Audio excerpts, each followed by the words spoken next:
Oh yeah, please tell me all the bad, never good. Fill my head full of every single doubt, yeah. Please say any negative thoughts. I pop off when I hear people say I cannot. I get off to the thought of proving everyone wrong. I won't stop to the top, so you better back off and get lost. I'ma stay loud, stay proud, never running out, never heading south. I'll be spreading out, call it word of mouth. Can't put me down, I'll be getting loud. You can have it douse, not what I'm about. Have your f***ing cloud, it be raining now. I keep making sound, go another round. I'm legend bound, can't stop me now. You don't wanna fuck with me. A slow burn like a disease. Just tell me that I can and I'll show you things that you couldn't believe. Just tell me that I can. Just tell me that I can. Just tell me that I can. Just tell me that I can.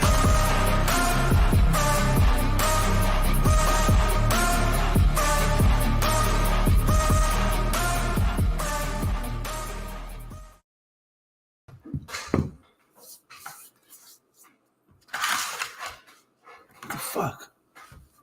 Did it die?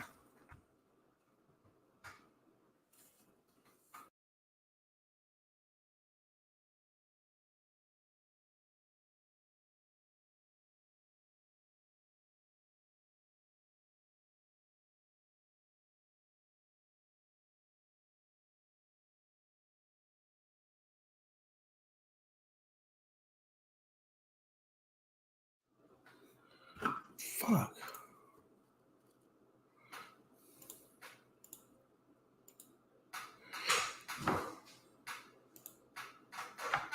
All right, now we're cooking with some crypto. Holy crap.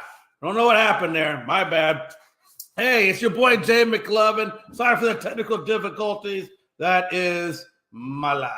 But it's good to have you guys here. Hey, this ain't going to be a long show, 10, 15 minutes at best. But I just wanted to kind of touch base a little bit on a couple of things I saw that happened in the news prior to our Tuesday regular show. The first thing I want to talk about is Von Miller. Holy crap, Von. Good news. Hey, good news for the Bills. God knows the Bills have got a lot of injuries, right? Good news for the Bills. He did not tear the ACL. He does have some lateral meniscus issues they got to go in there and clean up. But it looks like he could still possibly make it back before the end of this season. I don't know how many more injuries the Buffalo Bills can take before it's just game over. I mean, this is a team that has Super Bowl aspirations. And yet here they are now decimated by injuries left, right, up, down. It looks like, Allen had his, ankle issues, a couple other things, rib issues, whatever. So this team has really gone through a lot. And for them to still be here, for us to even be putting them into conversation of playoffs, given that their secondary is decimated, Von Miller's out. They really don't have a running game unless you consider Allen a running back. I don't know. It's a hybrid running back, quarterback, whatevs. But again, hey, heart goes out to Von Miller, man. Hey, he just signed that 6-year, $120 million contract, and here he is on the injured reserve. But at least for him, it's not definitely all the way out for the end of the season, right? They're going to have to go in there and do some cleanup and then hopefully get him back in the groove. So, yeah, it's a little bit of an issue for them. I know Davis is out or he's got issues with an elbow that is kind of sidelining him a little bit. So we'll have to wait and see how Gabe Davis responds to that as well. But right now, the Buffalo Bills are sitting there with a lot of injuries, and whether or not they make it to the Super Bowl is going to depend on whether or not, obviously, as you know, they get healthy. Second thing I wanted to kind of throw some weight into was this Jones talking to OBJ. Now, OBJ is looking for a 3 to 4 year contract. Who's going to give OBJ, the man who can't stay healthy, a 3 to 4 year contract? But that's what he's looking for. So right now, Jerry Jones had an impersonal, not necessarily sit-down meeting, but they have had conversations. And it looks like there is going to be a meeting between Dallas Cowboys, Jerry Jones, and Odell Beckham Jr. on December the 5th. Now, Cowboys just came off that Thanksgiving Day victory against the Giants. We're comfortable at the number 2 spot at 8-3. The defense is clicking. The offense is clicking. As long as they don't screw up the play calling, Mike McCarthy, please don't screw up the play calling.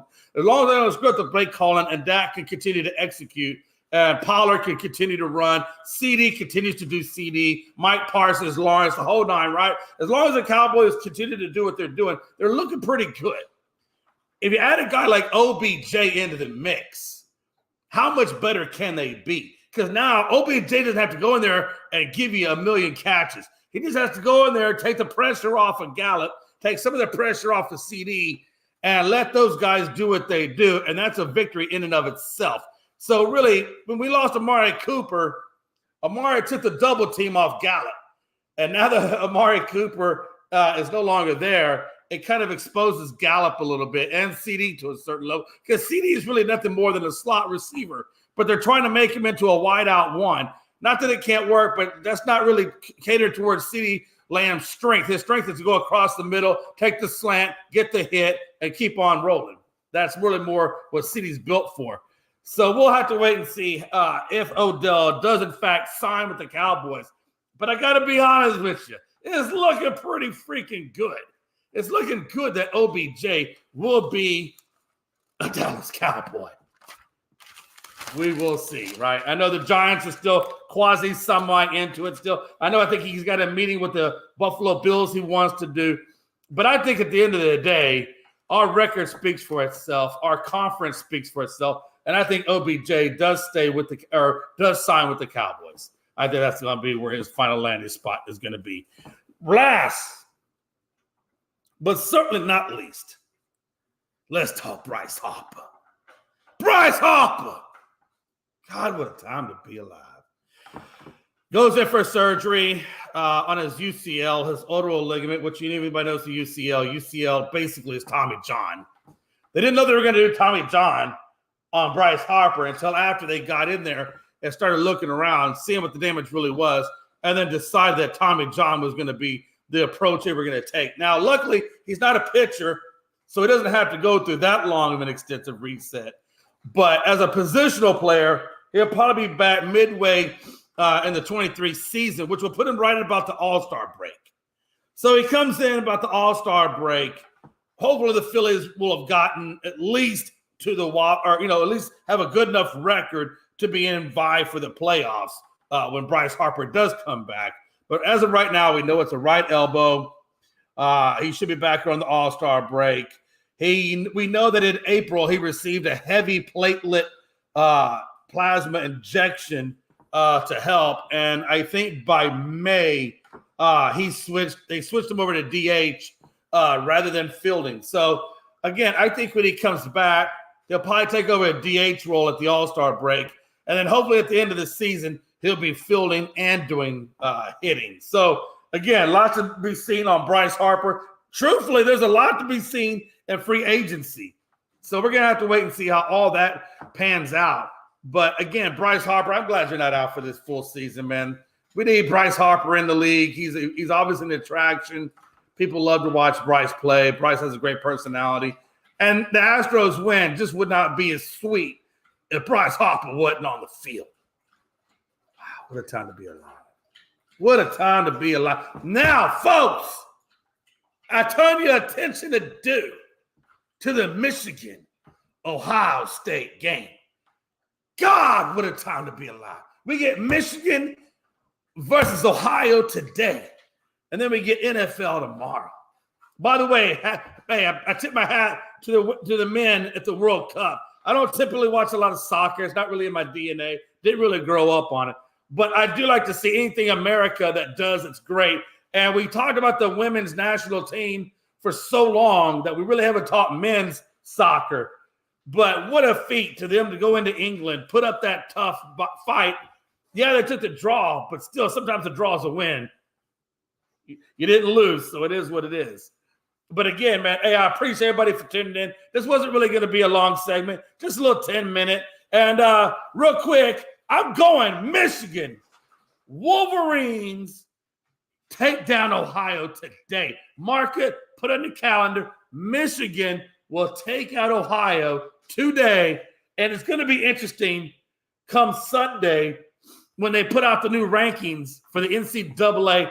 How far, if Ohio does lose, as I predict, how far out of that 2 spot are they going to fall? And who's going to take their place? I guarantee you, you're not going to have Michigan, and Ohio still in the top 4 if one of those guys lose. I promise you, somebody's going to get bounced out.